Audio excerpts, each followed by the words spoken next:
already answered most of this, but how would you summarize the benefits of hiring an executive coach? It will make you 20 to 30% more productive in your life. That's the benefit.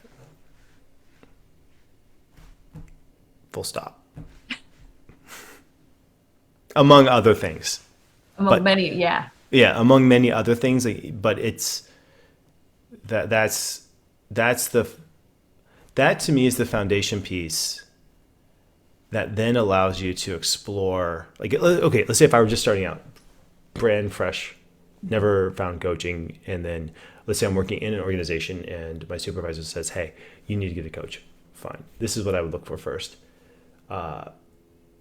Is helping further sharpen my clarity around my strengths and how I could use my strengths in my current role, and to have ideas of what those strengths are and to really lean into them and then understand what they aren't, so I could partner with other people who have those complementing strengths. That would be sort of stage. If I were just brand new to the whole coaching world, that's how I would use an executive coach myself.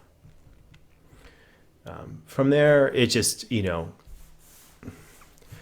it's almost like whatever problem we have in our lives, whatever is annoying us or whatever we have, like that little grain of sand in the shoe or whatever, that is what I've found from coaching is that's an entryway. That's a gateway for deeper insight and understanding to happen. And what the coaching process does really well is it uses anything that we feel is a problem or that's tugging at us. It explores it with curiosity and doesn't necessarily ask, okay, so where is it from? Like what category is it? It's not like we're not trying to find the causality of it. We're not even trying to find the ontology of it. We don't really need to, give it define its characteristics and put it into its slot. That's sometimes helpful too. And I realize that is a valid form of coaching and goes there. But what we're really asking ourselves is, okay, it's here. How do you want to use it? How do you want to use it? What's the purpose of this? And when you get to that level, then things start to really click in place. Even asking yourself, what's the purpose of, I know I have a blind spot here, I know I have a weakness here. How can I use this weakness like on purpose? Like, oh, I could use it by looking for someone who has it as a strength, being vulnerable, forming a deeper connection and relationship with that person, and now I've made a friend. I can use my weakness to invite a friendship, a professional friendship. Oh my goodness, it changes everything. When you start to shift away from good, bad, and look at useful, not useful, look at what's the purpose of this thing, it opens doors. And this to me is like, what I feel like is the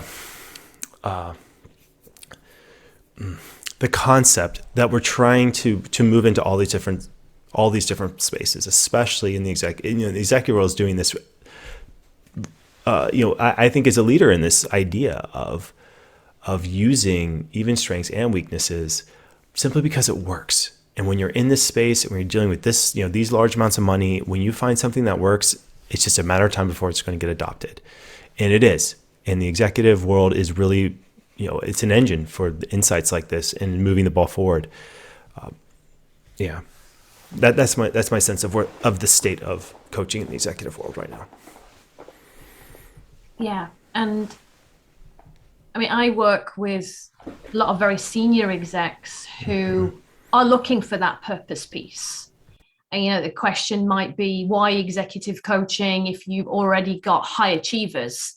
And I would say 90% of the people that I'm working with are high achievers in their world, very successful, achieved really big things, know how to set goals. Yet they come to a point, and this is kind of the world that I'm working in, where they are looking for something more and more meaningful and purposeful goals connected to self, where they've only perhaps known one way of doing versus a way of being. And they've get to a point where they're not caught up with themselves, or there is that jet lag piece. I remember John coaching me once, and there was not this recognition of what I had already accomplished. So being in the here and now, and then how to utilize it. There's not been a minute, as I said, I work with so many execs who are fast paced, going, what's the next goal? Where do I go from here? How do I continue to achieve? That there is this yearning of taking a minute just to acknowledge, and then how do I now use this for the greater good? Yeah. Yep. Yeah.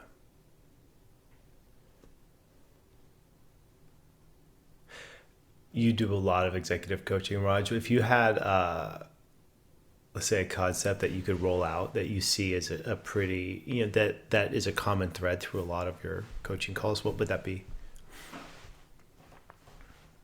This is a good question because I was looking at themes and commonalities the other week as well. And male or female, one of the biggest pieces that comes up all the time is imposter syndrome. We do the inner critic. And I think there's almost a separation from self, and it goes back to being in this cycle of wanting to achieve or be a certain way, and they've not caught up with themselves. Yeah. They've not caught up with their own successes, and it's almost looking in at yourself or back at yourself and thinking, is this me? And hence the imposter showing up. Mm-hmm. Yeah, I'm thinking back to executive coaching clients I've worked with. Yes, and yes. Very true.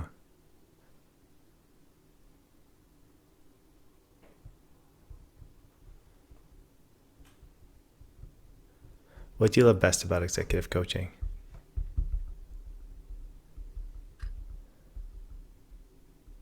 What do I love best about executive coaching? Mm-hmm. I love surprising new perspectives.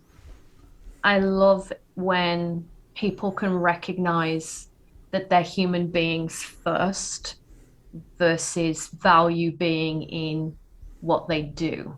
Mm-hmm. Those connection points to the entire person. Yeah, that's cool. It feels like a great stopping point for this. Thank you, Raj. I love this Q&A. I love this Q&A style. I feel like it's fun. I miss it from teaching, but this gives me a little bit of that. I used to do this for hours, for years, hours at a time, hours a day, It's 5 hours of Q&A. And then here we are. We only get 30 minutes a week, but we have to stuff it all in. Well, thank you, everyone. This is lovely. Thanks for listening and supporting and being a part of this coaching community. It really is. I see it. Like, it really is making an impact. And I think it's only going to accelerate. I think years, decades from now, people are going to look back, and coaching is going to be I think this will be the future of the way that we educate young people. It'll be the future of the way that we expect bosses and leaders to be coach-like, because there really is the fundamentals of the situation are correct when the people empower other people. That's it.